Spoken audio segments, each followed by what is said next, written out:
What branch of service were you in? U.S. Army. And what were your dates of service?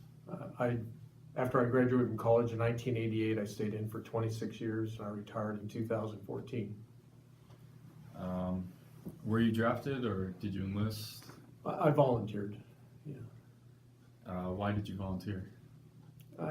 Growing up here in Nebraska, I had great respect for the generation above me and men and women that were older than myself, and I thought it was pretty cool that they served in the military, and I've always had an interest. And then I joined the military to also help fund college, and I liked it, so I requested active duty once I graduated, and fortunate enough to receive it. How old were you? I was 25. Initially, I was around 22 when I joined the National Guard in order to help fund college. But when I went on active duty, I was actually 25, 26. Do you recall your first days in the service? Oh, I do. If we go back to basic training, I remember the shock of seeing a large institution and how it functions and why a military has to do what it has to do. So it was quite a shock to me. Yeah, I do remember that very well. Tell me about your boot camp training experience. Well, like I said, I can still remember my drill sergeants as if it was a minute ago. They're a very big influence on your life. And one of the biggest things I remember about basic training is how much you can get done in one day. And you carry that on with you for the rest of your life. So I think that's the biggest thing, boot camp, basic training. I did go during the winter months in Fort Leonard Wood, Missouri, and we had a lot of snow. We had so much snow that the trucks couldn't haul us places, so we ended up having to get up even earlier in March out to ranges when the snow was too thick for the trucks to go out there. And I do remember being in very, very good condition after basic training and then the initial training to learn a skill. And by the way, I did bring in a photo. I found this and I thought it was pretty interesting. This is our group, and of course it has a couple of the drill sergeants. There were a few more. I don't know if you can see that in the video, but I'm up here in the corner. But looking back, I could still remember this day when they were getting us situated on this bleachers in order to get a photo. And yeah, here's the drill sergeants down here. And we were part of Delta 44, Delta Company, 4th Battalion, 4th Brigade at Fort Leonard Wood, Missouri. Yeah, good experience. What type of work did you perform? Well, once I didn't really do too much in the National Guard. I went to weekend drills and summer training, and I was a water treatment specialist, and also began to understand fuel distribution on the battlefield. And that's what was one of the jobs of our York unit. But once I went on active duty as a lieutenant, my job solely was a logistics officer. And of course, as you move up in rank, there's a lot of other jobs you do in addition to your initial training of managing logistics for large movements of people. Did you request that job? I did. I knew that in the logistics world of the military, it's a matter of problem solving. How do you get 200,000 gallons of fuel on a battlefield to certain locations so you can get the tanks and their support trains, their support lines fueled up? How do you get, when you think about food for a 5,000 man brigade, which is like an armor brigade, a heavy armor brigade, you could have 4 or 5 tractor trailers of food every few days, and how do you get it distributed? So how do you manage that? How do you get the troops focused? How do you plan? How do you distribute? How do you get food, fuel, ammunition, medical supplies, anything that's needed for an army? How do you get it distributed on a battlefield? And so I knew that was a lot of problem solving, and that's why I was interested in that branch of work, and I requested and fortunately received it. What did they teach you in the service? Again, I'll go back to how much you can get done in one day. A couple other fine rules that I've carried with me: you can't procrastinate.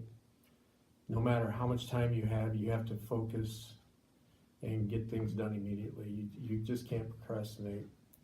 The other key things that I learned in the military are the values. And fortunately, they're a lot like the values of small town or Midwest Nebraska.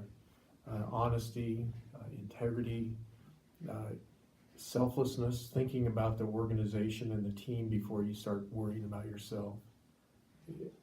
Duty to country. We're part of a bigger organization, so those are the kind of values that the Army and the military instilled in me. And that's one of the things that I remember most and still use today. Which division and units did you serve in? Oh, well, as you can imagine, over 26 years, every 2 years you change. But the key ones I always like to talk about are 2nd Armored Division was my first assignment in Germany. And the next one was the Big Red One in Fort Riley, Kansas. And then after some duties back at the school where training brigades, I went to the 1st Armored Division, which is at Fort Riley, Kansas also. Before 1st Armored Division, I joined the 3rd U.S. Army, and that was for the first Afghanistan deployment. And then my last division that I'm very happy to be part of was the 25th Infantry Division. It was the 4th Airborne Brigade. That was for my last tour in Afghanistan. So had some good experiences, but those are the key ones I like to talk about. How's the food? Food's great. Yeah. Food's outstanding. Yeah. Initially, when you get into theaters, especially if they're not developed, like Afghanistan, we were eating MREs, and we would contract some local bread, and it was pretty good. I had no complaints. I was more worried about the young soldiers always having enough, and as a leader, I always ate last. But no complaints. In fact, sometimes we had to find ways to get exercise while we were overseas and in combat zones, so the soldiers wouldn't put on too much weight. What was the weather like? I had the whole range. Miserable cold in Alaska to very high altitude winters in Gardes, Afghanistan, to really hot in the Horn of Africa and in the deserts of Iraq and Afghanistan. Down at the lower altitudes in the summertime, it gets pretty hot. So I got the full range. All good experiences, and the Army prepares you for it. They provide you clothing appropriate for that climate. They also train you to make sure you don't get dehydrated and you stay warm. And then you always hear it on movies about changing socks. You got to change your socks when it's cold, or else your feet sweat and you have problems. And also in the summer as well. What did you do with your free time? I used to write letters. Later on in my career with the computer there, you can email family, and also eventually we could Skype if our bandwidth was great enough on the internet. So free time was always thinking about the family and writing letters. Did you serve during a war? Yes, I did. And I have 7 overseas tours: Germany, Qatar, and then 5 combat tours, which were all overseas.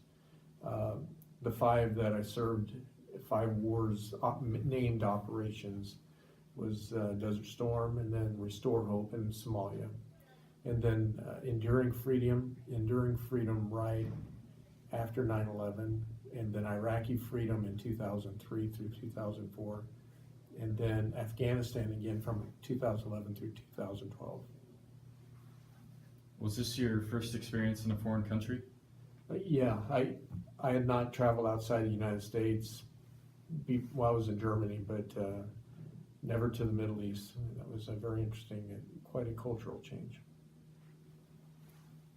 Where were you stationed throughout?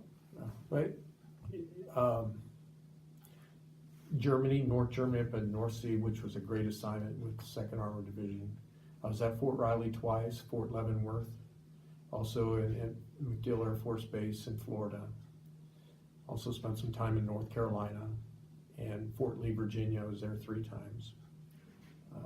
When I was overseas in the combat zones, we lived in North Baghdad, was where our camp was, and I do have some photos of those. And I lived in Bagram, Afghanistan, and Gardez, Afghanistan. Also in Mogadishu, Somalia, at the embassy complex. And then in Saudi Arabia for Desert Storm, we just lived in the North Desert. There was no communities nearby. We lived out in the desert. How big was your unit? Younger days, I was always part of a fighting brigade, and our unit was a battalion. Younger, as a lieutenant, I was responsible for between 30 and 40 soldiers in a platoon. And then as I moved up in rank to captain, I was responsible for a company, and my company at Fort Riley, Kansas was approximately 190 soldiers at a height. And then the rest of the time, I was part of a staff or in charge of a staff. And those numbers, those units all varied.